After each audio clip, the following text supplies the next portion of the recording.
Get ready for a wild ride this week, anglers, from blacktip frenzies in the surf to big hammers and bulls offshore. Our captains have the baits, the tide, and the techniques to get you hooked up on one of the ocean's most powerful predator. It's Shark Week on the Florida Insider Fishing Report, which starts now.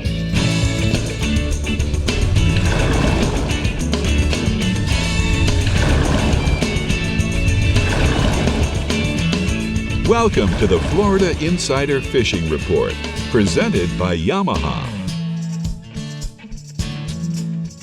Welcome back to the Florida Insider Fishing Report. This week, Rick, we're obviously talking all about sharks, but since the kids are back in school across the state, I just wanted to share some of our end of summer scallop photos from last week over in Homosassa. Come on, Let's show get them me. up on the screen. It was such a good time.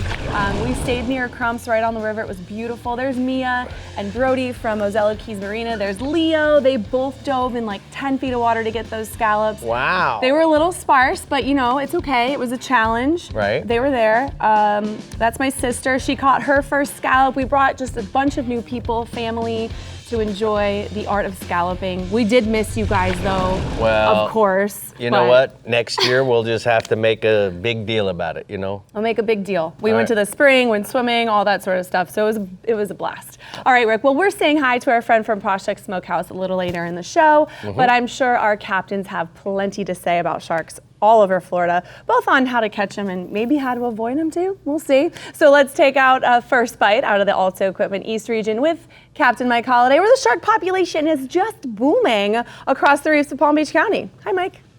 Man, let me tell you something. If you want to pull on a shark, the Alta Equipment East region is the place to do it.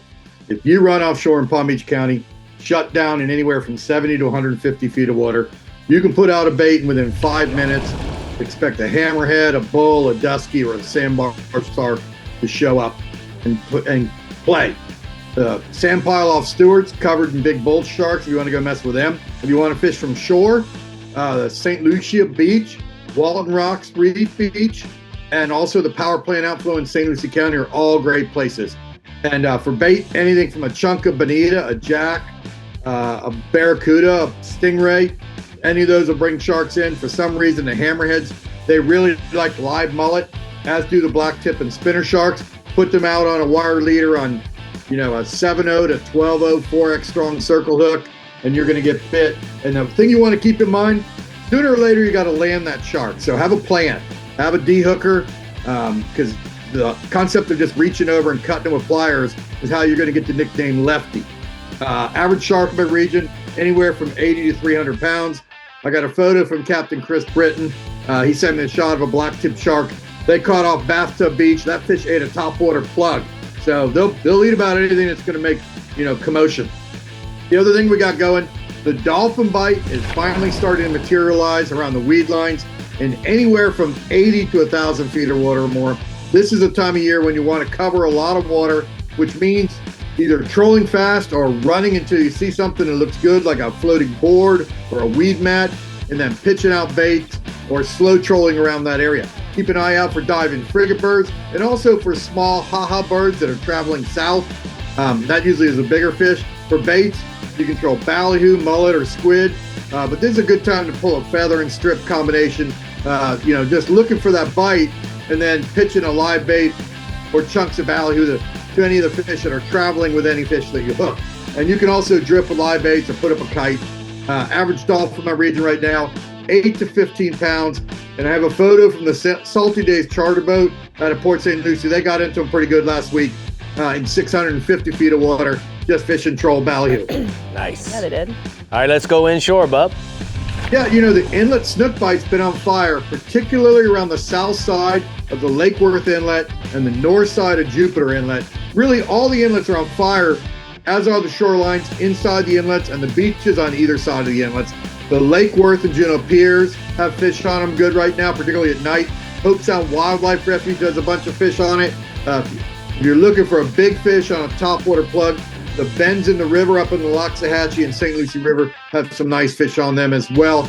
In the inlets, pretty hard to beat a live croaker, sand perch, redfin, or pilchard. A lot of our anglers are doing well with dead baits as well in those same species. On the beaches, A saltwater assassin 4-inch sea shad is pretty much what everybody's going to use. Don't overlook the big jig bite around Boynton and Jupiter spillways, and you can throw a sea shad in that area as well. Average snook 8 to 20 pounds. I have a photo of Christina Martina of Fort Pierce. She got this nice slot snook in the St. Lucie Inlet. She got that fish to eat a live sand perch. The other bite is also around the inlet. The inlet snapper bite is on fire in Fort Pierce and St. Lucie Inlets, and it's kind of a mixed bag. Lots of mangrove and a handful of mutton and cubera snapper. They're making a strong showing. The key is to target the fish close to the rocks when there's minimal current or on a slack tide, although the mutton seem to be out away from the rocks mixed in with a snook. For the mangroves, live or dead 3 to 4 inch pilchard, Spanish sardine, or sand perch or threadfin's great. Chum the area with a smaller baits and get them feeding. Then pitch a bait out on 20-pound tackle with like a 15-pound fluorocarbon leader and a 2/0 circle hook. The larger snapper want a live or dead full-size threadfin on a 1-ounce sinker. Average mangrove snapper is going to be anywhere from 1 to 2 pounds. The muttons are averaging 8 pounds. The cuberas are averaging like 15 pounds. We're seeing some really nice snapper in the inlet. I got a photo of one we caught last week. We caught this nice mutton on the Selfish Point docks on a Spanish sardine while we were snook fishing. All right, I need a bass report like every week. So what do you got? Yeah, if there's one freshwater species that loves this August heat, it's the South Florida peacock bass population. The early morning peacock bite's been on fire for schooling fish in places like the Miami Airport lakes, the C-100 Canal, and the Lake Ida Osborne chain, particularly in the canals in Ida Osborne. But what you don't hear about is all those backyard canals, small lakes, and roadside ditches that are producing some really big fish right now. Some of the small bridges around Pembroke Pines and also off Griffin Road in Fort Lauderdale, they're going off at first light. You can pull off on the side of the road, throw a small prop bait, or like a soft plastic, like a Bass Assassin P2000, or maybe something bright like a neon mercury. There you go, or space guppy colored 4-inch split tail shad. You'll catch a handful of fish before the school moves on. Then it's time to go work the banks, looking for fish that are posted up on the shorelines. Live shiners are going to work in the middle of the day, particularly in the local lakes and ponds. But small lipless crankbaits and dye dappers and clouds of minnow flies are the way to go. Average peacock right now 1 to 4 pounds, but they're catching them to 7 pounds. Really nice to see. Well, it was really nice to see you today, Bud. We appreciate you starting us off this week. We're going to go ahead and take a look at the TH Marine hotspots from the East region. Mike says that inshore, catch and release snook at the Jupiter Inlet on the incoming tide, live croaker, sand perch, Spanish sardines. That's going to work for those snooks. And then offshore, the mangrove snappers in 65 feet of water south of Fort Pierce at night. Try sardines, cigar minnows, or a goggle-eye plug. Now, come on. Catch a bunch of bass off the side of a road on the way to work, bringing the kids to school. That's what I like to hear. All right. Get it done. I want a picture of that next week, like them scallops, okay? Okay, I'll try. All right, bring it. All right, let's head a little south where Captain Jimbo Thomas in the Casa Vieja Lodge Southeast region has his run-ins with a variety of different sharks every so often. So give us the good, the bad, and the ugly, Jimbos. I know you will. You got it, Bree, and hello, Rick and Dave. Yeah, we run into sharks a lot more than I prefer to. There is definitely no shortage of them here in the Southeast region. Now, the most common sharks that we encounter offshore are hammerheads, bulls, lemons, sandbars, and blacktips, and there's no telling when a big tiger or even a mako shark might show up. Now, more often than not, the sharks are holding on or near the bottom, so to really target them, the best bet is to fish a weighted piece of bait close to the bottom, anywhere from 120 to 400 feet of water. You want to use some stout tackle. 30 to 50 pound Penn tackle, like a Penn International would be perfect. That's adequate for most sharks. And you want to use some wire leaders, number 9 to 12 wire leader, and 8.0 to 10.0 circle hooks or bigger, depending on what size bait you're using. Now, the inshore waters also hold a lot of sharks, a lot more than we actually want to admit to. There's plenty of big bulls, lemons, nurse sharks, and even hammerheads that hang out around the inlets in all the different channels, like the finger channels. and also the deeper edges of the flats. And since the inshore waters are not as deep, you can get away with using some lighter tackle, but you definitely still need some wire leader and a decent-sized circle hook. And the favorite baits for both inshore and offshore is a chunk of bonita or a bonita slab, barracuda slabs, piece of jack. But when you get down to it, just about any big chunk of bait will work for these sharks. Now, I got a photo here. This was a big African pompano, but unfortunately, something much larger found him, and this was one bite. So I'm guessing it was a big bull shark, but that was a nice fish that became dinner. Wow, so, that is a monster bite, bub. Coulda, shoulda. All right, what else you got for us this week? So we're still finding dolphin offshore on a daily basis. Actually, the last few days has been pretty good, and the size on average has gotten a lot better. We're still finding some schools of small fish, but the bulk of them have been decent-sized schoolies with a few larger fish mixed in. And just like in the past month, the fish have been offshore anywhere from 8 to 15 miles. Look for them around sargassum weed, floating debris, and under birds. Under birds is definitely our best bet for finding them. And the larger ones have been traveling to the south. Now, the few of the fish that are being caught on the troll with rig baits, you can use rig ballyhoo, bonita strips, small mullet, and small lures. And once we locate a school, we're casting small live baits and cut baits to them. And there's also been some bait fish under some of these weed patches and the furs. So keep a sabiki rod handy, and if you do see some bait under there, you can drop it down and restock the bait well. It's mostly little blue runners, and that's what these dolphins are feeding on mainly. Got another photo here. This is one of the nicer sized dolphins. It's not big by any means, but it's one of the better sized ones that we've caught in the last week or so aboard the Thomas Flyer. Good for you, It's Jimbo. big enough. Moving inshore, this is prime time for the target snook in the inlets. All of the inlets throughout the region have been holding big snook, many of them over slot. Most of the snook are being caught early in the mornings and then late in the afternoons into the evenings. You want to drift live bait, pinfish, pilchards, herrings, whatever bait's abundant in that area, and you want to fish them near the bottom. You can also bounce 1 to 2 ounce flare hawk jigs or jig heads with chartreuse tails along the bottom. That's been getting bites. And also trolling deep diving swimming plugs along the jetties and ledges is another great way to target these snook. Outgoing tide has been best unless the water's been murky, in which case they've been biting on both tides as long as that water's moving. And then with this hot, rainy weather that we've been experiencing, it's gotten those peacock bass fired up.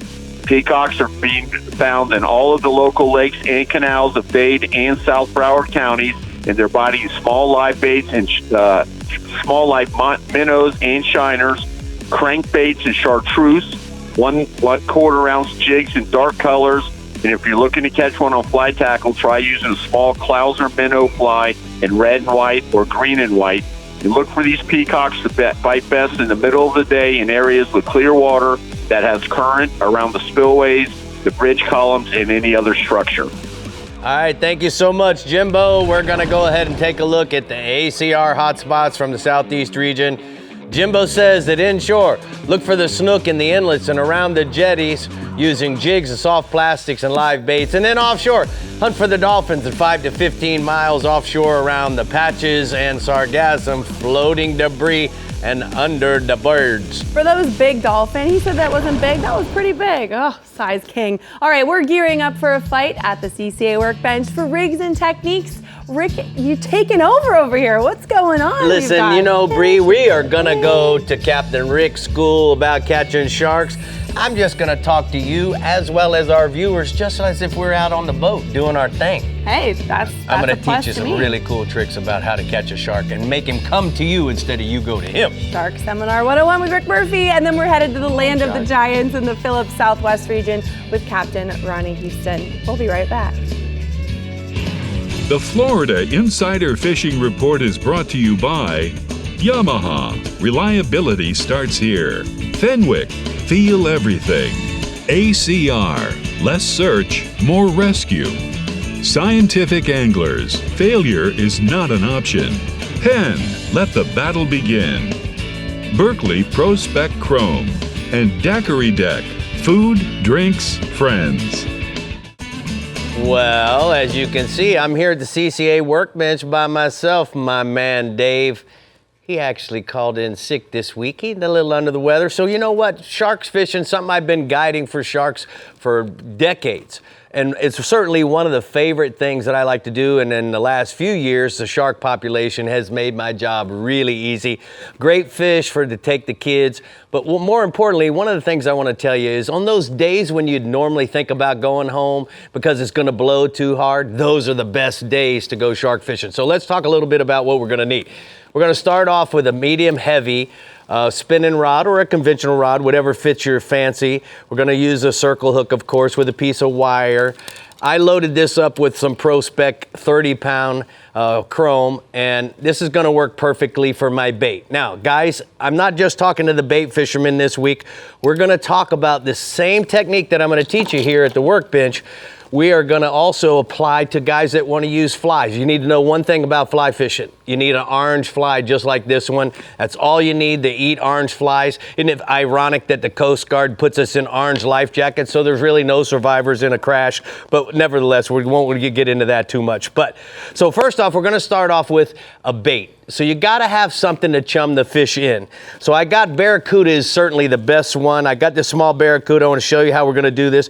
What we're going to do is we're going to fillet down the sides and we leave the fillets attached. So it makes this very easy, and I'll show you why this is important. Once I've filleted both sides, now I've created this butterfly. I also am going to take this clip and I'm going to hook this clip into the mouth of the barracuda. Now this clip and this rope has a loop already on it. So all we're essentially going to do is we're going to hang this off the cleat of our boat, and it's going to be dangling just like this. So leave the head. This is very important, guys. Make sure that the head is out of the water. So when you tie this off to your forward cleat, you want to make sure the head is out of the water so that it's like you up there shaking a chum bag. Really cool way. Again, you can start off with one side filleted, and then as the day progresses, then you can fillet down the other side. One cuda will really serve your purpose very well. Now, I use a piece of 40-pound or 50-pound between my wire and my braided line, because most of the time when you get the shark up near the boat, or if you hook a black tip or a spinner shark, they're going to come up jumping. And when that happens, they're going to get all wrapped up in the line. If you don't have a little bit of a shock cord, what ends up happening is their skin wears right through there. So now that we've created our butterfly barracuda, let me show you why this is going to work and how it's going to work. I've drawn out my chittum. Here's my 21 chittum. Now understand, guys, this is a day when it's blowing 15 to 20. The harder it's blowing, the better it's going to be. And the reason why is because ideally what we want is the current or the tide going in. We'll say this is in. And then we want the wind going in an opposite direction. And why this works so very well is because you have tide against the wind. So the boat's going to go this way, but the current's going to take the smell of our hanging barracuda, butterfly cuda like that. Now here's how it works. When you get close to the boat, the closer you are to the cuda, it creates a scent corridor. As you drift further, it creates this big Y like so. And guess what? The sharks will come in, and as he comes down and gets in the smell, remember this about a shark, guys. A shark can actually smell 1 part blood, 1 drop of blood to 1,000,000 parts of water. So their smell is beyond belief. Now this is the reason why we want to make sure we're drifting, because when we drift and he smells this barracuda, he's going to come in, and once he smells this drop of blood, he's going to swim till he gets outside of this strength of corridor. Now, 150 yards away, that corridor could be 100 yards wide, but as he gets closer to the boat and as he gets outside of what the smell is, he's going to turn back in, and he's going to come all the way across until the smell starts to be diluted, and then he turns back in, and as the smell gets stronger, he gets more excited and more excited, and as he gets outside of this edge, he turns back in. But guess what? As he gets closer to the boat, he's doing this. Now, for the fly guys, your cast, you're going to throw your fly, it's 10 feet, 10-foot cast. You can watch him eat the fly at your feet. Remember this, let the boat drift one direction and let the tide take the smell. You'll see these sharks, it's the funnest fishing you can do on when it's blowing 20 miles an hour or better.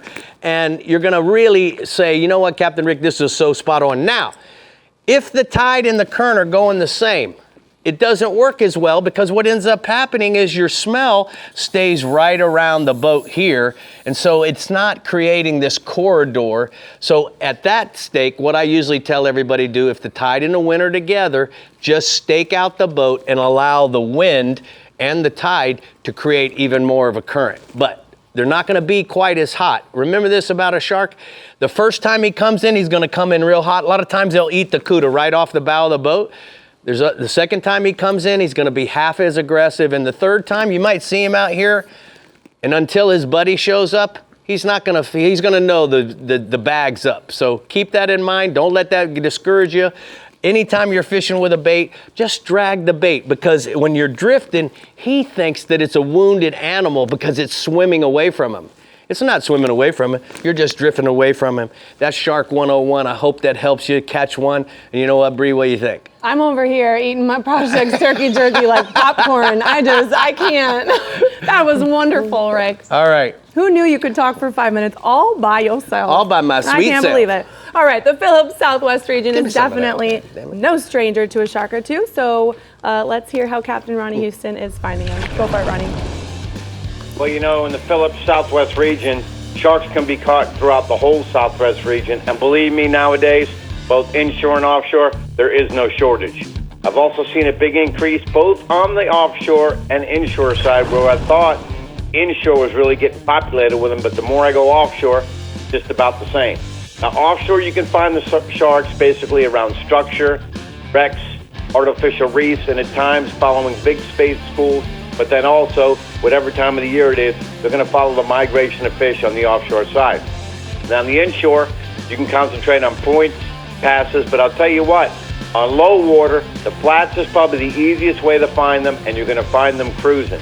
But in both cases, chumming, cut baits, or like Rick said, butterflying baits, large live baits, all with heavier tackle, leaders and wire, I strongly recommend. But in most cases, nowadays, I recommend having a net to retrieve and release all catches, both on the inshore and offshore side. And I've got a picture this week of Captain Bo Johnson up to the north with a shark release. What else you got for On the us, Ronnie? offshore side, the permit. Now, according to Captain West Fidel, the late summer permit bite really has been stellar along the wrecks, artificial reefs, and towers actually all through the region. But he says on the day with slick conditions and hot temps, fish don't seem to want to be on the surface so long, so getting out early, he's telling me, has been the key. But in some of these areas I have mentioned, he's also recommending drifting in and around the structure if you don't see the fish on top. He's telling me what crabs, and you want to use a variety of weight just to get the crab below the surface, hopefully down to the water column or where they're at, or you can free line the crabs. Wes tells me the fish are aggressive, and if the crabs are up on top, they will make an aggressive move, get shots at the crab on top, and he's telling me the crabs are right now the best bait. And I got a picture right now of recently with the pattern he had mentioned. Let's go Sure, inshore. we got the snook. Now listen, with the season getting ready to open in just a few weeks, there's plenty of opportunity throughout the region. Strongly recommend intercoastal docks and seawalls day and night, but I'm telling you right now, going out at night, I see less pressure fishing for them at night. Now, with all the rains we were having, brackish water, spillways and feeder creeks, especially with all the rain, current and slightly cooler water temps also. Now, with all this rain we've been having, believe it or not, the last couple days, water was in the 90s, and I'm seeing it 81 to 85, so the cooler temps have helped the fishing. Beaches and passes, nighttime, you want to concentrate on using live pilchard shrimp, bass assassin 4-inch sea shads, and whiter chartreuse. Now, your brackish water and backcountry, your Berkeley stunnas, your jukes, your Berkeley stick shads, your beaches and passes and outer Gulf Islands, concentrate on using the Berkeley J. Walker 120s. Upgrade your spoons to 3/4 ounce, as well as using live pinfish, pilchards, and on those real hot days where the bite might be tough, cut baits on knocker rigs.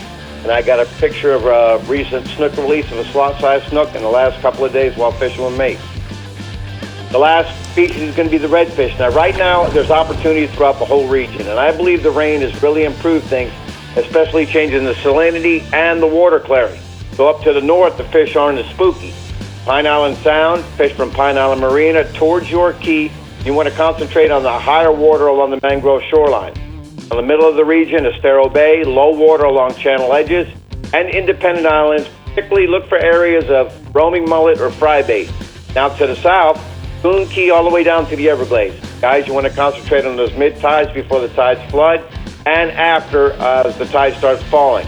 Probably it's the easiest way to catch them in all these scenarios right now. It's going to be live pinfish, pilchards, cut baits on knocker rigs, or if you like artificials, the Berkeley Gulf shrimp or Berkeley 4-inch turbo shrimp.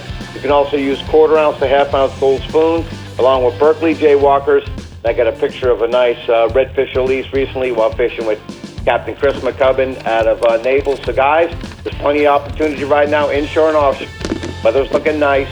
All right, thank you so much, Ronnie. We're going to go ahead and take a look at the hot spots from the Phillips Southwest region. Ronnie says that inshore, trout, Pine Island Sound, the Bull and Turtle Bay, 2 to 5 feet of water along the grass flats and potholes using noise-making corks, or an 1/8 ounce to a 1/4 ounce jig head with soft plastic. And then offshore, red snappers in 160 and throughout the whole region using cut baits, slow pitch jigs, bucktails, or even live bait if they're asking difficult.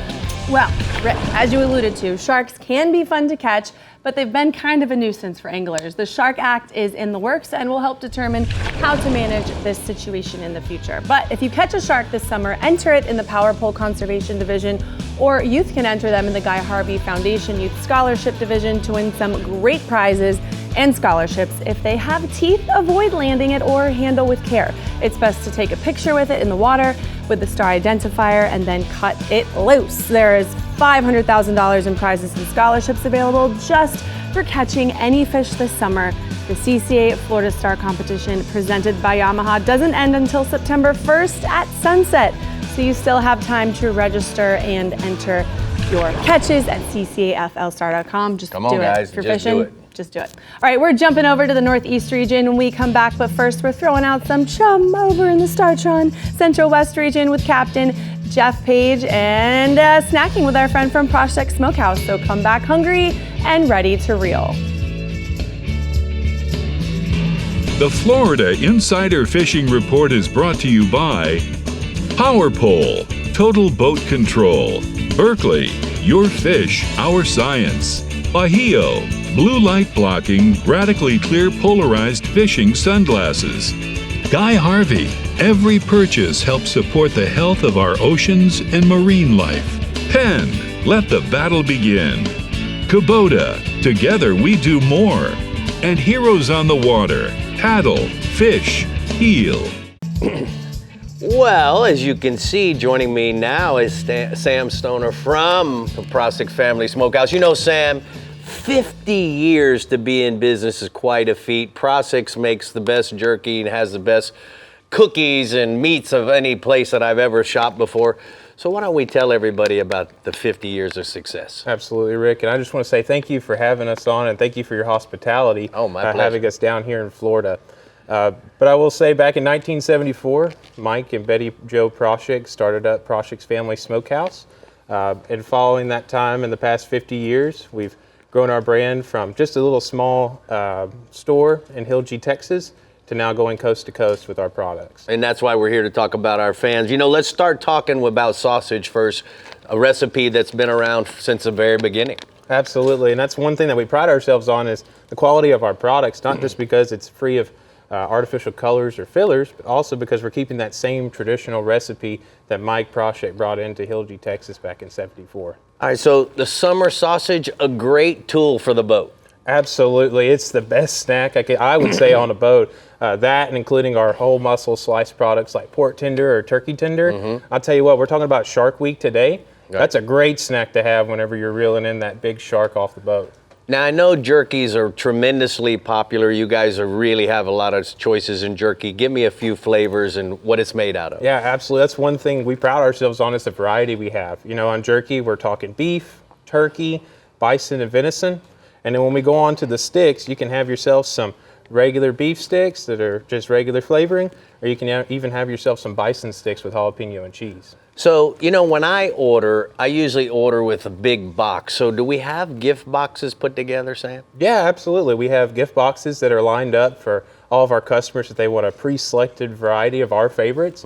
Or if you're dead set and love one certain product, such as the bison sticks, you can order just that item as well. Totally up to the customer on that front. So here's what I'm going to say. You know, typically when you're going to make your order online, right? We're going to go online to prosix.com and let it rip. But you know, one of the things what would you suggest that people look at when they're in online, looking at all the different things you offer at the two stores? Yeah, absolutely. You know, the gift shop or the mail order has a lot of variety to it. You know, you can order these little jerkies and sticks and even those sliced items, but we even have a little bit extensive product line there as well, such as some fresh ribeye steaks, seasoning, and jarred goods as well. All right, man, you did great. Don't forget, guys, prosix.com is where you can find everything that will tickle your taste fancy, I promise. Oh, absolutely. I remember getting my box for Mother's Day, and you know what? It's a great gift to give on any occasion. All right, whether you're on the boat or the beach targeting sharks in the Star-Tron Central West region, it ain't no thing if you're listening to Captain Jeff Page. So, Page, go for it. I remember when we were in Texas shooting a Sportsman Adventure, I think I lived on the Prosix snacks for about 3 days. The shark fishing in the Central West region is really good, and it's a year-round fishery. In the wintertime, things get a little tough because that water temperature does get low, but spring, summer, and fall, pretty much in the passes and along our beaches, anywhere there's structure, anywhere there's bait, anywhere there's fish feeding, there's going to be sharks nearby. And there's easy to catch. You can anchor up, you can put out dead baits, you can put out live baits, you can put out chum blocks and chum bags, and you're going to draw the fish in. One cool thing about a lot of guys that shark fish in our region, Rick, is they'll fish off the beach at night when all the tourists are gone, and they'll have a drone or a guy with a kayak paddle their baits out far enough and then drop them. And I've heard they're doing it with drones now. Anyway, and we catch lots of black tips, bull sharks, lemon, some tigers, and then some big hammerheads, especially around tarpon season. There's a famous one down there in Boca Grande Pass that's 20 foot long, they've said. And then Egmont Pass gets some really big hammerheads as well. Now, in the bays, we have smaller sharks, but there's a lot of big sharks, too, coming in Boca Grande Pass and up into Charlotte Harbor, and then also coming in Egmont Pass and working your way up into North Tampa Bay. Good shark fishing along all that. Nighttime can be better, mainly because less boat traffic and less people out there. But don't be afraid to just get out there in the middle of the day and put your anchor or your spot lock out and just put out some dead strips of mackerel. It's amazing how those sharks can track that. Wire leader is a must, and you're going to want to use at least an 8 or a 9/0 strong Trocor circle hook, extra strong. And I have a photo tonight, speaking of land shark fishing, of two land shark masters, that Dallas Valdez and Ethan. I can't pronounce his last name, but that's Dallas and Ethan with a nighttime shot of a tiger shark they caught off Longboat Key. That's so awesome. Congratulations, guys. I'm really envious of that. I'm a big tiger shark fan.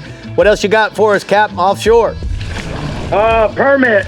Calm conditions in the morning. It's been a little bumpy this week with some southeast, but calm conditions have prevailed. And when you get out there in that morning, you know, Rick, you know how those permit can be. They can be right up on the surface. And the anchor lock mode, I say it every week, but it's changed the game of offshore fishing, because now you're not clanging and banging an anchor and dragging it in and dropping it back out. You're able to jockey around pretty quietly with push of a button. Live crabs have been the best bait, but guys are getting them on the U-Pro flats jig as well once they're seeing the fish. Billy Ahlstrom told me he had like 3 or 4 on crab, and then he caught like a dozen on the flats jig. So they're out there still. The one thing is, the problem is the shark. You get out there and you start getting the permit, next thing you know, the shark's eating the permit, time to move.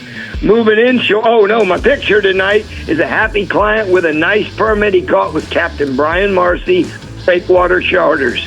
Moving inshore, speckled trout. I know it sounds like a broken record, but with the hot water temperatures still up in the high 80s, speckled trout fishing remains the most consistent and predictable fishery we have right now as far as inshore grass flat fishing. And the cool thing is if you find them on that deeper grass, Rick, especially with all the hatch bait there is now in the bay, you're going to get a mixed bag of some maybe small grouper, snapper, mackerel, bluefish. But you're going to keep the rods bent. It's really good for kids. And the top water can be off the chain with the jaywalker and the chrome or bone pattern. And then, of course, the popping cork with a light jig head, like an 1/8 or a 1/16 ounce jig head with a white gulp shrimp. I've got a really good trout photo tonight of our longtime friend Shaw Grigsby. He got with me this past season, but he's retiring for 40 years of bass fishing. Tell me about the snook quickly. All right, quickly, snook fishing nighttime from Venice Jetty south to Stump Pass and north to Blackburn Point Bridge, live silver mullet, live ladyfish, and big swim baits. And my photo tonight is from the mad snooker himself, Captain Dave Parmalu. Thank you so much. You did great. We're going to go ahead and take a look at the Daiquiri Deck hotspots from the Central West region. He says inshore, mangrove snappers, good fishing off the Skyway Pier and around Anna Maria fishing piers. Live smaller pilchards or live shrimp is your best bet for them snappers. And then offshore, the red groupers holding on to smaller areas of hard bottom in 90 to 150 feet of water off of Venice south to Gasparilla Pass. Oh, Rick, since we're speaking of Mr. Page, we want to make sure you guys save the date, September 27th, for the Red Trout Go Live Tournament, a special event benefiting the treatment and recovery of our very own Startron Central West Captain Jeff Page. Join anglers and compete for the largest redfish, up to 9 pounds, and the single heaviest trout, all for a great cause and an absolute legendary captain who we all love. Stay tuned for more details coming up next week. Get signed up, guys. Get signed up. It'll be fun. All right, we're making our way into the Northeast region where you're not going to have to look too hard to find and catch a shark, according to Captain Tommy Derringer. Hello, Tommy. Hey, Bree, Rick, David. You're exactly right, Bree. We've got so many sharks here in the Northeast region, we really don't know what to do with them. The beach and the offshore shark populations are booming, to say the least. Now, there's all types of sharks around throughout the summer and the fall, and there's quite a few different ways to catch them. You can target those sharks in the pogie pods along the beach. You can just net some of those pogies. You can use them alive right around the pods, or you can get creative and make your own chum slick by cutting up some of those pogies and then using them for chum to get the sharks to come up, and they come up quick. Now, another popular and really sure way to catch those sharks is to get behind the shrimp boats that we have that are working along the coast right now. If you time it right and you're behind those boats when they toss their bycatch overboard, it is an absolute wild feeding frenzy. Looks like a washing machine of sharks, or, kind of like the Oscar-winning film Sharknado is what I like to call it. You can sight fish those sharks, which can be a lot of fun. That is really a lot of fun. If your timing isn't right, don't worry about that. Those sharks are pretty much always following those shrimpers. Just send a live or dead bait down and hold on, you're going to hook up. Now, you're going to find all kinds of different species of sharks behind those shrimp boats as well. And then inshore, we have some big bonnethead sharks around right now, actually kind of year-round, but there's a bunch of them around right now. They're a really fun time on light tackle. They're going to absolutely screen the drag for you. Those bonnethead sharks, they like to eat, they're crustacean eaters mostly, so a blue crab or a shrimp are going to be the baits of choice. Sharks, they're a great way to get a kid or someone new to fishing hooked up on something big, and it really is great practice in learning how to fight some of our bigger fish like tarpon or bull reds or something like that. But also offshore, guys, right now, we've had a great little sneaky run of cobia over the last few weeks. I spoke to a couple of our offshore captains that have been on a good cobia bite. They tell me, we've had that cooler than normal water temperatures due to some upwelling that we've had on and off. And some of those offshore cobia have been pushing into some of the nearshore reefs and wrecks. If you're going to try to target those cobia, look around the reefs that are holding large quantities of bait. So guys tell me that's the key. Use jigs, or you can use some really lively baits. The more lively, the more that bait's wiggling, the better for those cobia. They're going to eat it. And then about the sharks, in this case, you're probably going to want to see some sharks when you're doing that because the cobia will be following those sharks, especially the big bulls. So have a pitch rod ready just in case one of those guys swims by the boat. And I've got a picture here. This is my man Don Carmichael with a nice cobia that he caught with me recently. on one of those reefs east of St. Augustine. We were like about 12 miles out. Wow, cool, dude. Tell me about the redfish. Yeah, man, even though it's been a crazy hot summer and the water temperatures in the backcountry are basically boiling at this point, the redfish are still chewing. You know, the bite's been best early in the morning and then again right after those afternoon storms, which we've been getting pretty much every day, or then again right before dark at dusk. It's been really good. Now, this weekend with the tide high in the late afternoon, that evening topwater bite should be really good. You know, I'll be out there tossing the Berkeley Jaywalker 120 around the grass lines and the oyster bars. Now, during the low water early in the morning, that saltwater assassin paddle tail's been hard to beat. You know, we've caught a bunch of upper slot redfish this week. Actually been using the purple moon paddle tail, the sea shad from saltwater assassin. Now, if the water is extra murky, which it is in some areas that are further away from the inlets, I've had my clients switch to the jerkbait from saltwater assassin, which is just a little bigger, and that's been working great as well. And I've got another picture here, guys. This is Matt Pincombe, who's been fishing with me since he was a little tiny baby, basically, with a nice red that he caught with me in the north end of St. Augustine. Now, staying inshore, guys, I had some great snook reports here over the last couple of weeks. From Daytona to the south end of St. Augustine, the snook have been chewing, especially at night, kind of like Paige was talking about, around the bridges and the docks. The seawalls and the docks around the Palm Coast canals, that's also been a hot spot for the snook this week. Toss a topwater or a subsurface plug along the seawalls. That's going to be a lot of fun right now in those areas. You can catch a snook, but there's also some jacks and even a few nice trout in that area as well. And in the back of some of the bigger creeks throughout the region, the snook bite has also been good. Fish those deeper creek bends. Use a large live shrimp or a finger mullet. And of course, if it's early or late, a topwater plug is great in those areas as well for the snook. And I've got one last picture here. Captain Isaiah Michael, he sent me this picture of his client Ben with what I would call an absolute monster for Northeast Florida that he caught near Matanzas Inlet. All right. Good one. Congratulations to all those anglers with the pictures this week. Thank you so much, Tommy. We're going to actually take a look at the strike zone hotspots from the Northeast region. My man Tommy says inshore, fish any of the bigger bridges from Daytona to St. Augustine at night for the snooks. Toss live diving plugs, large diving plugs, bucktails, or big mullet around the fenders and pylons for the shadow lines. Don't forget to hang on. And then offshore, cobias on the high relief structure in 70 to 120 feet. Target areas holding large quantities of bait. I can't stop thinking about that little tidbit you gave about the orange fly with the orange life jackets and the Coast Guard. Yeah. What? That's our U.S. government trying to keep our population under control. Oh, look at you with the conspiracies. All right, as we know, summer's fading fast, but the savings are still blazing hot. It's the final days of the Skeeter Blazing Hot Summer Savings Sales Event, and until September 5th, you can save big with up to $5,000 in rebates on select models.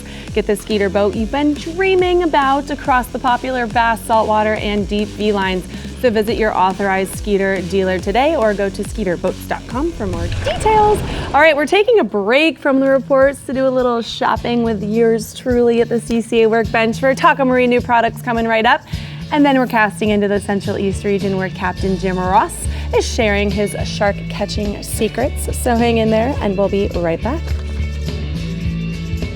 The Florida Insider Fishing Report is brought to you by Alta Equipment Company, where uptime matters. Ameritrail, load, launch, relax. Abyss Battery, power your pursuit. Rodan, set it, forget it, catch more fish. Discover Crystal River, Florida. Bass Assassin and Saltwater Assassin, best lures, period. And Black Oak LED, never be left in the dark. Well, we're here during Shark Week, certainly here at the Florida Insider Fishing Report. It's time to troll the edge with Taco Marine at the CCA Workbench. Speaking yes, it is. Let's go shopping, Rick. Okay, let's do it. See a lot of cool things up here. So we're going to start off. You know, a lot of damage, Bree, is caused by trailering a boat to and from the boat ramp. Yes. Our roads in Florida are pretty rough and they're bouncing. They're all under construction. And what I see bouncing down the road a lot of times is the motors themselves. Now, for guys that have hydraulic steering, we can save our motor from flying over to one side or the next as it's bouncing down the road with the TH hydraulic steering lock. Now, what this does is it goes on the steering helm, the rod that comes across, and then you stretch this across the front of the motor, and then it goes on the other side. So now what ends up happening is that the motor can't tilt to the left or to the right. Okay. So now all you got to worry about is it bouncing up and down, which TH Marine also makes a motor toter lock for that as well. Have everything. But this is certainly going to save your motor from tilting left and right. You go to thmarinesupply.com. It's made out of a real hard plastic, and it works really well. And what I love about it is $23, $22.99. No brainer. Now, we are talking about sharks here this week. Yes. And so Eagle Claw sent us the big, bad, booty mama shark hook of all times. This is the L2045G in a size 20-0. Dang, 20-0. that's going to catch you a shark, people. Now, the cool part about this big circle hook, the Sea Game hook, it comes in 18-0 and a 20-0. Quantity that comes in the box is a 3.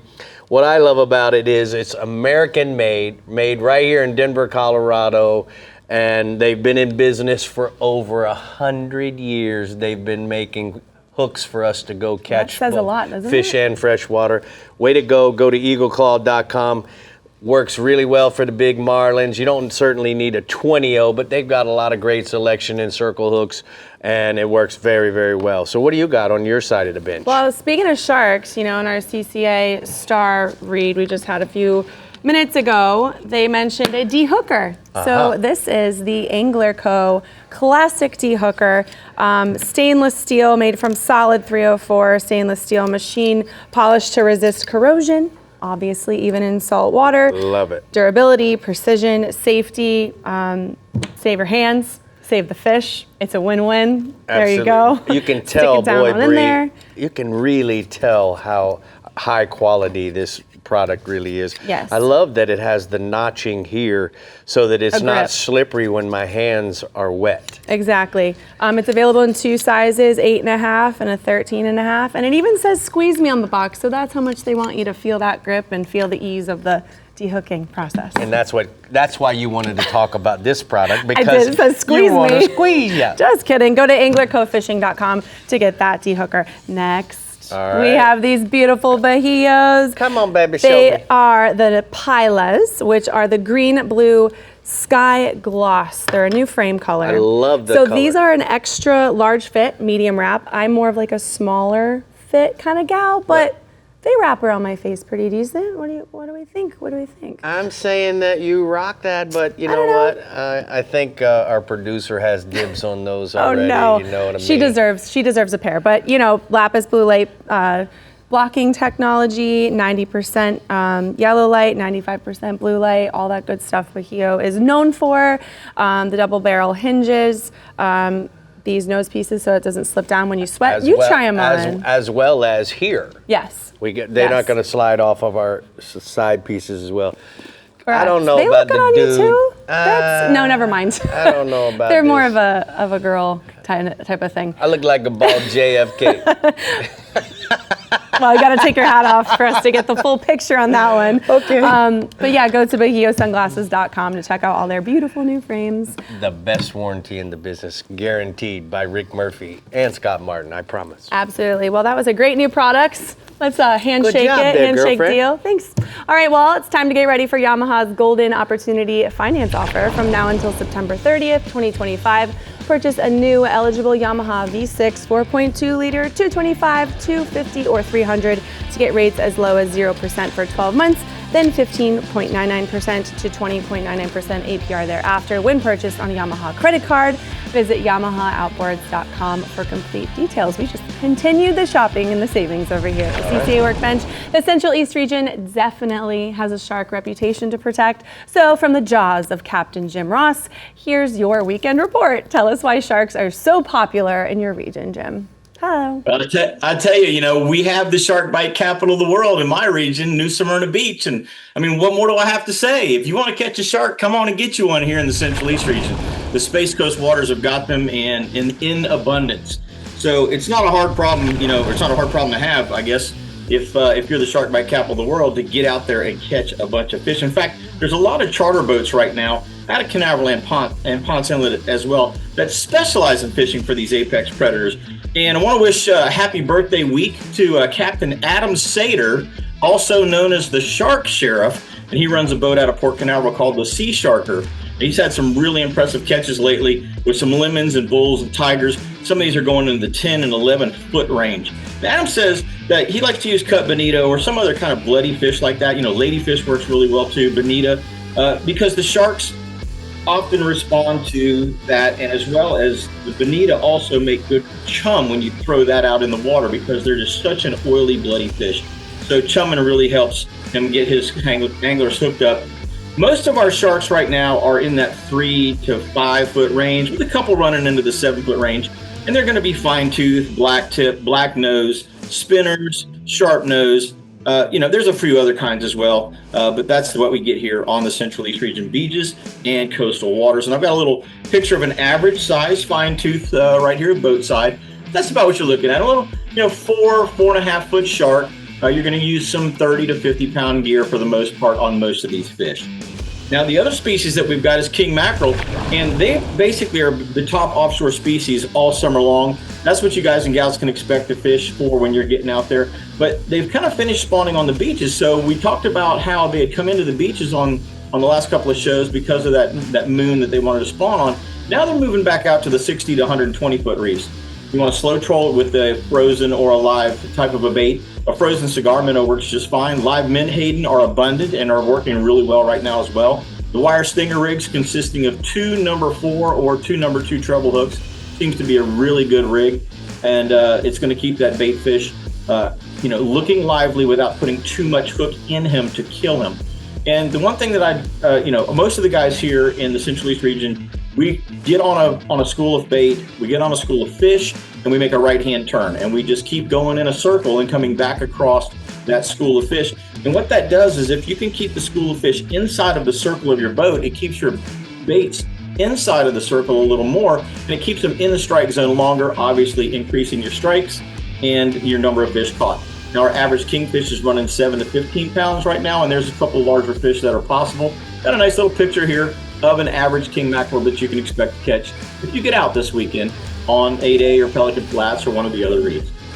Now, swinging inshore, the snook bite's really good.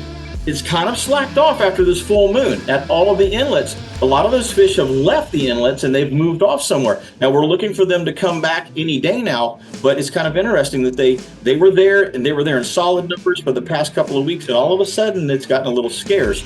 But don't worry, they're going to come back because we've got a bait fish run that's starting on the beach right now. The mullet are coming down the beach, up the beach, down the beach again, and until that first big swell that we get from our first tropical storm or hurricane, they're all going to just kind of mill back and forth, and the snook are going to be in with them, so look for those bait fish. A 1.5 ounce jig head is a really good size head to use. You can put an Artemis shad on that thing, and you can use that in the daytime or the nighttime underneath those bait pods. Most of our snook are running 28 to 38 inches at this time. And here's an average chunky snook that you can expect to catch out at the Port Canaveral, Ponce Inlet, or Sebastian Inlet. Looks good, dude. Tell me about the tarpon. Tarpon bite, they completely disappeared off of the beaches last week, and then all of a sudden they're starting to return from their offshore spawning activity after this full moon. So it's amazing how this full moon in August has been so incredibly motivating to get fish to move great distances with those snook, with those king mackerel, and with these tarpon. The tarpon are coming back into the beach right now. Get your 6500 pin authority reel out and your Carnage 3 rod. Look for a rod that's rated for 20 to 50 pound line, because some of these fish are pushing into that 70 and even up into the 150 pound class. And you need to kind of tackle up compared to the fish that have been on the beach the last couple of weeks that have been much smaller. A 7/0 or 8/0 size circle hook is what you're going to need, and some 60 to 80 pound leader is about the right size to get that thing to stay in his jaw and not break through, not get worn through. You want to look for fish rolling. Get up in front of the school, be super quiet, and you shouldn't have any problem getting strikes from these fish. We actually had 9 bites today, so that was a pretty decent 4-hour morning trip. I've got a picture here, my last species with the tarpon, and this is what happens when everything goes right, because there's so many times with tarpon that it doesn't, and you get a jump or two, but every once in a while you get lucky and you get to grab one by the lip. Well, I don't think it's luck fishing with you, bub. You Aw. certainly know exactly where to be at the right time. We're going to go and take a look at the Rodan Marine System hotspots. We'll talk to you next week, Jimmy. Thank you. He says, inshore, nighttime snook at Sebastian Inlet at the jetties use a flare hawk jig or the assassin Artemis shad on the Outguile Tide. Then offshore, mangrove snappers on the structure in 80 to 120 feet of water use chunk bait fish on 40-pound fluorocarbon leaders for fish between 3 and 10 pounds. A 10-pound mangrove snapper? Love it. That could feed both our families. Love it. All right, our friends over at Bahio are partnering with Field and Stream to give you a shot to win shades and more. Whether you're fishing freshwater rivers and lakes, the Atlantic Ocean, Gulf, or Mosquito Lagoon, catch one of 12 select fish and you could win big. Simply register online or use the QR code on your screen, catch a fish, and submit a photo that includes a measurement and a piece of paper with Bahio and Field and Stream written on it. This tournament is free to enter and you can submit fish from all 50 states. The biggest fish in each category will be crowned at the end of the summer. This is the Bahio Summer Sprint. Catch fish, win big, always free to enter. Never easy to win. All right, our Northwest region is coming up with their shark show next, and then the Panhandle region, Captain Pat Deneen is chomping at the bit and is more than ready to give his report. But remember, there's always more to see beyond the show, so scan the QR code to connect with us. From bonus tips and full reports to fishing videos and merch, it's all just a click away. We'll be right back. The Florida Insider Fishing Report is brought to you by StarTron. Start, run, and store with StarTron. Berkeley, your fish, our science. CCA Florida, conserving Florida's fisheries since 1985. Frontrunner Boatworks, performance-built offshore fishing boats made in the USA. The Florida Keys and Key West, come as you are. Murphy's Law Sport Fishing. Book your trip today at murphyslawsportfishing.com. And Strike Zone Fishing. Welcome back. It's time to wire up and head to the beaches and passes in the Northwest region with Captain Jeff Hagman. If catching a shark is on your to-do list this weekend, tell us more, Hag. Sharks, we got them at all kinds of sizes. Absolutely no shortage of them. Black tip, sharp nose, bull sharks, bonnet heads, hammerheads, makos, tigers. When fishing for sharks, you need to pick out your tackle depending on what shark you're after and what size bait you're going to use. Wire leader is a must, as you've heard throughout the reports. The beaches and passes are a great place to fish for sharks in our area. Also, the Skyway Bridge is another great place to fish for sharks. A lot of sharks being caught out there. If you don't own your own boat, you can go out on the bridge and put out a shark line there and catch any of those species out there. And chum, and more chum. The more scent you put in the water, the more sharks you're going to get to come to you. As long as you got a good moving tide, you're going to cover a lot of area with that slick out there and good current flow. We'll disperse it over a big area and draw those fish into you. Offshore right now, we got reefs and wrecks that are holding a lot of spinners and blacktops and sharp-nosed sharks and bull sharks right now. And don't forget to have an extra long. Keep your fingers away from those sharp teeth. And as far as baits go, any kind of oily fish, bonita, mullet, stingray, and stingray livers work really good and put a really good scent out there. And I got a photo here of a nice bull shark we caught this last year in tarpon season.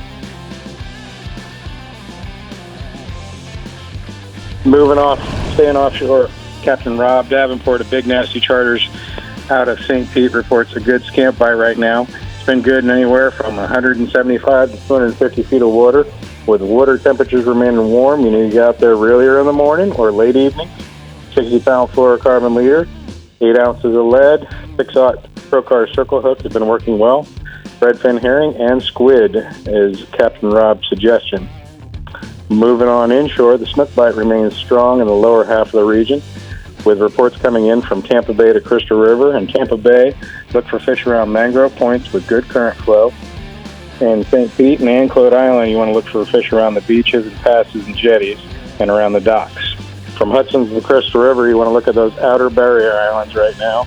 Live pinfish and sardines works throughout the whole region under a cork or free line, 2 to 4 foot of 20 to 30 pound fluorocarbon leader, a 2/0 to 4/0 trocar circle hook, And remember, careful handling these fish right now. The hotter water temperatures might need an extra minute or two reviving those fish. Get a quick photo and get them back in the water as quick as possible. Got a nice snook, cut aboard Real Adventures this last week. There you go. All right. What else you got this week? Staying inshore, Captain James Kerr out of Crystal River reports past water temperatures have been really hot, seeing temperatures in those lower 90s to 90s. The redfish with the water temperatures, the midday bite's been pretty slow, so focus your bite right now on that early morning or late afternoon, as the tide and evening bites have been better. The tide, deeper washouts pushed back up in the roots underneath those mangroves, and as well as those deeper cuts along the edges.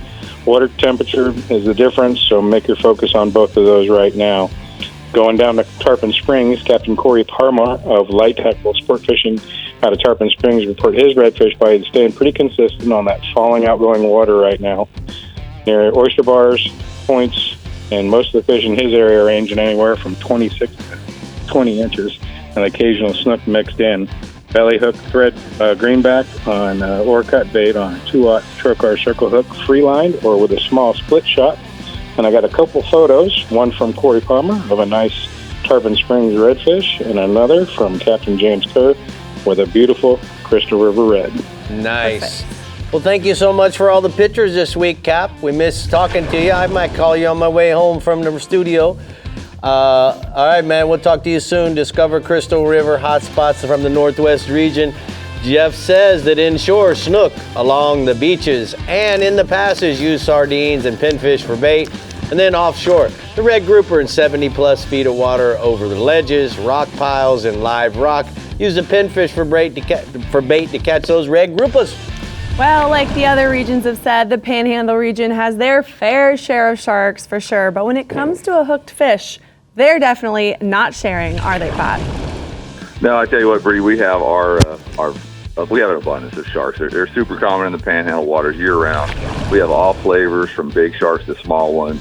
Late winter and spring it's not uncommon to have a mako or even a white shark, near shore. I don't know, for some reason, that cooler springtime weather, we get them kind of up on the beach. But more commonly, our bigger sharks are going to be the bull sharks, tiger sharks, duskies, and hammerheads.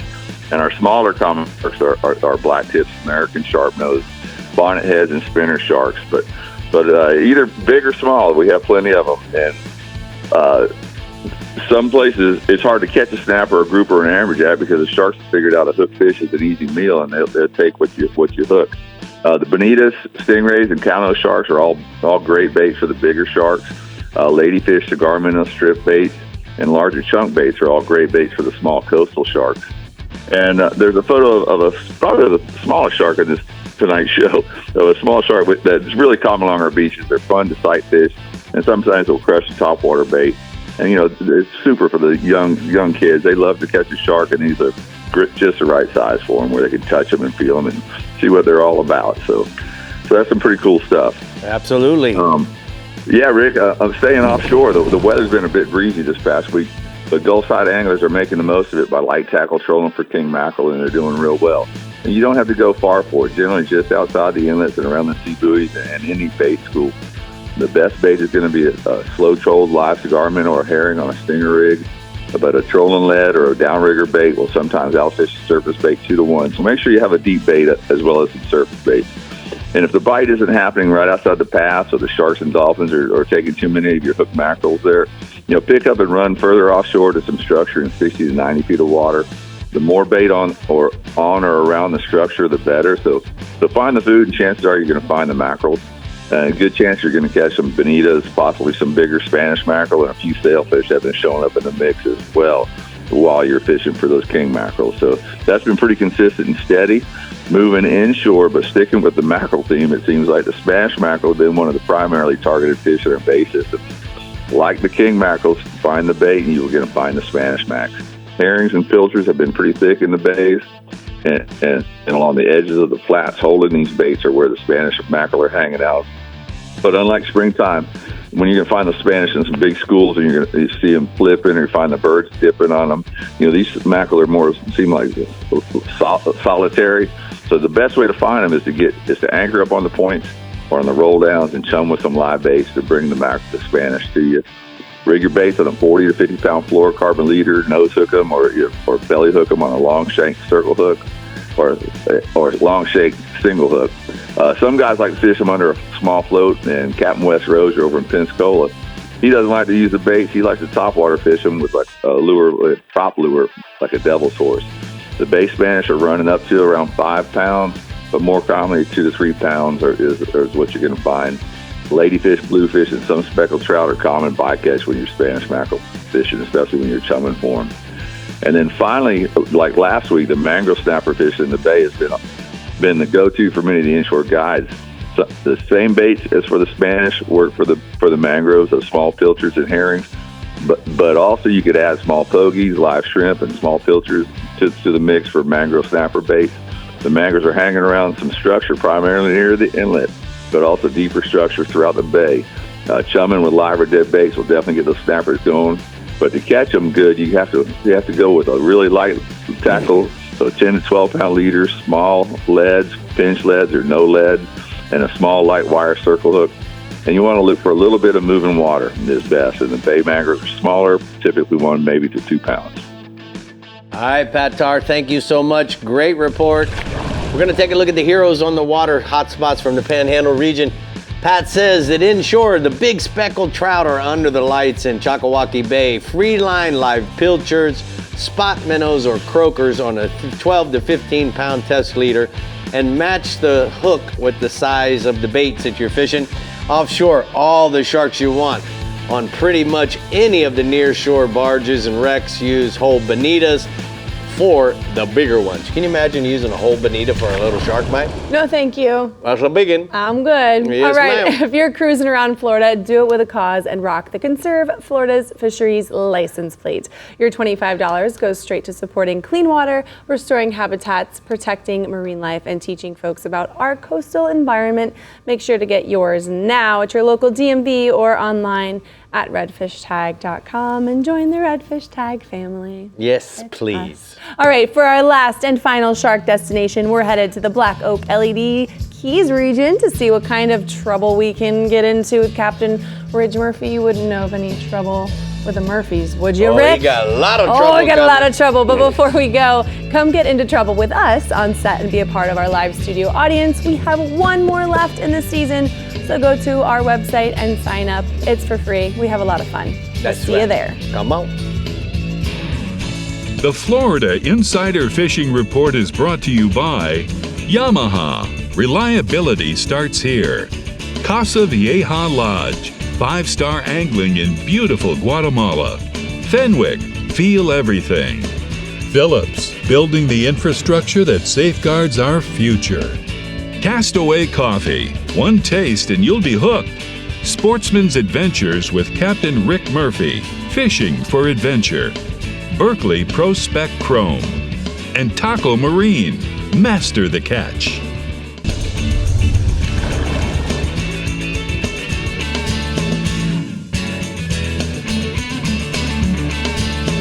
On today's Powerful Tip, we're going to take a deeper dive and look at some of the boating, navigation, and fishing apps that I like to use with the Vision.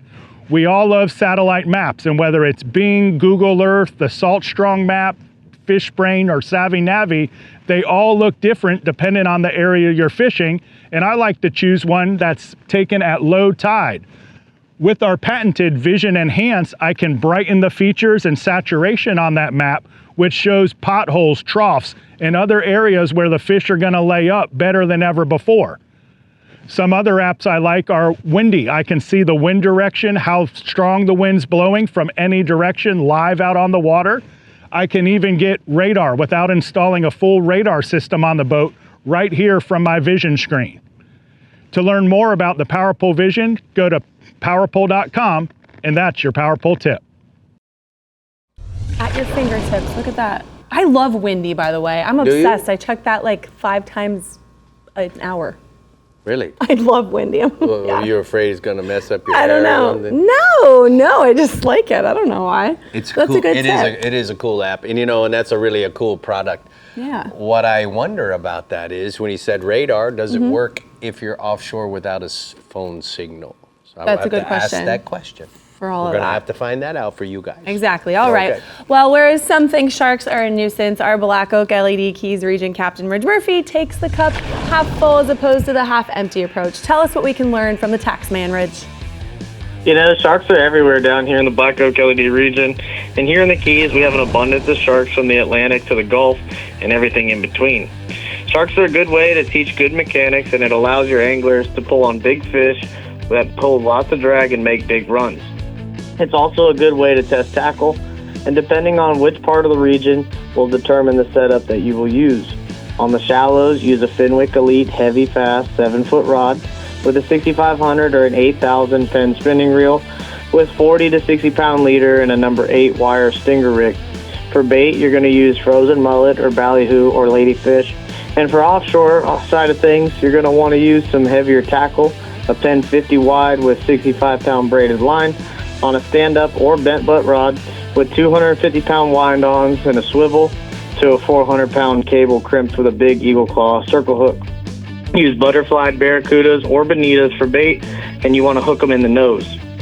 You can drift or anchor in both inshore or offshore scenarios, but you want to make sure that you have some type of current to create a chum slick. Hang the butterfly cudas or ladyfish over for chum and be patient because the Jaws music will start playing shortly. I have a photo sent in by my buddy Captain Chase Vonerdor of a nice tiger shark that was all lit up that they caught off of Key Largo. Nice. Tell me about the tarpon, Papa.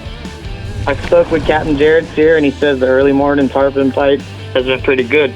You're going to look for fish popping the shrimp on the surface and rolling on the edges of the flat and in the moats and around the islands. Throw gulp shrimp and pink or new penny, or you can throw flies to them also.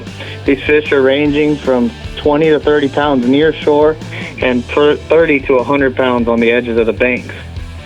Offshore, I spoke with Captain Justin Miller on the Real McCoy out of Bud and Mary's, and he says that the mahi fishing has been the most consistent thing to do right now. The fish have been ranging from 300 feet of water all the way out past the Gulf Stream, and they've been holding on debris, weed lines, turtles, and birds. Justin also said that there's a bunch of tunas on the humps that they have been mixing in during their charters, and I have a photo of a nice slammer bull dolphin that was caught off of a turtle out in the Real McCoy a couple days ago. A turtle? Nice. Cool. All right, let's talk about the Cubera snappers. You know, with that big full moon, I spoke to Captain Oscar Torres out of North Key Largo on the lionfish, and he says that they're whacking the Cubera snappers. You want to fish at night, and you're going to anchor or drift on the edge on the deeper wrecks from 90 to 250 feet of water. And the key here is having heavy tackle and live lobsters as a select choice of bait. You're going to use a large Eagle Claw 10-0 to 12-0 circle hook zip tied to the carapace of the lobster and a stinger rig in the tail. Heavy conventional tackle is the way to go. A 50 or an 80 wide Penn International with 2 to 4 pounds of lead to hold bottom and 150 to 200 pound mono leader material. And I have a photo of my buddy Oscar with a nice Cubera snapper from the other night. Whoa. And then there's another photo of his buddy Stone with a nice one too. Wow. So, Ridge, what do you think about those Cuberas, man? That's right there in downtown Key Largo, ain't it, Bub? Yeah, I mean, they've been all up and down the Keys. I know Nick Stanzik had a great night the other night. They like to eat around that moon, and you really want to try and get them away from the sharks. That's kind of the hardest part right now. Is they stage up on the wrecks this time of year, and there's quite a bit of them. And the hardest part really is just getting them away from the sharks. Oscar had 12 lobsters the other night and got 12 bites. So there definitely been a few around, and they're chewing pretty good. So if you can get them away from the sharks, you're going to get good fishing.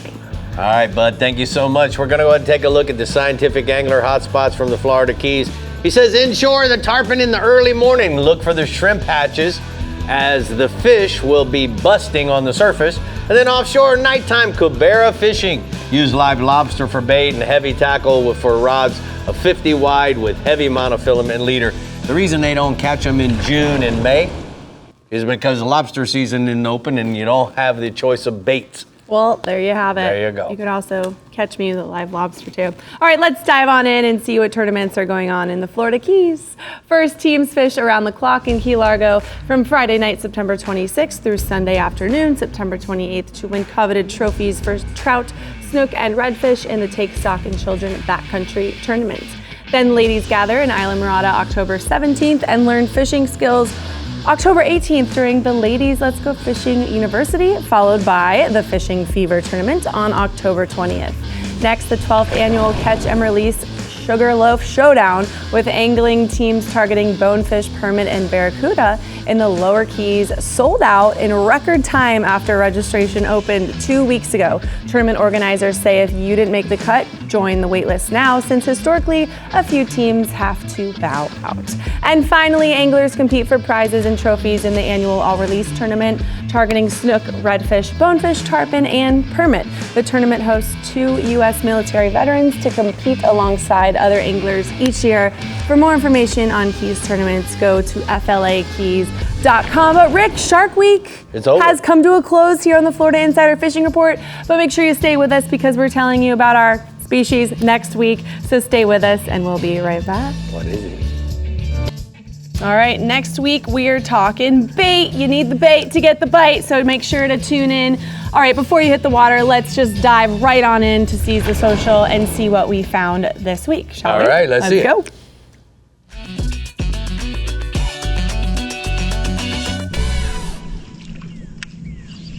So, Bree, Okay, this what's going on? dude's fishing for snook or redfish in a creek. Right. Throwing a topwater plug or some type of plug with treble hooks, all right? Oh. Now watch, he just gets a bite, and guess what happens? He gets another bite. Gets another bite, and guess what happens? He loses it. All right, where he's making his mistake, Bree, and we all know that this can happen, is he's jerking the lure away. A tarpon or a snook or a redfish, a lot of times they knock the lure right out of the water and you jerked it away from them every single time. Every single time. Well, thanks for tuning in, guys. That's our Shark Week. We'll see you next week for bait. High five, Rick. Keep twinching.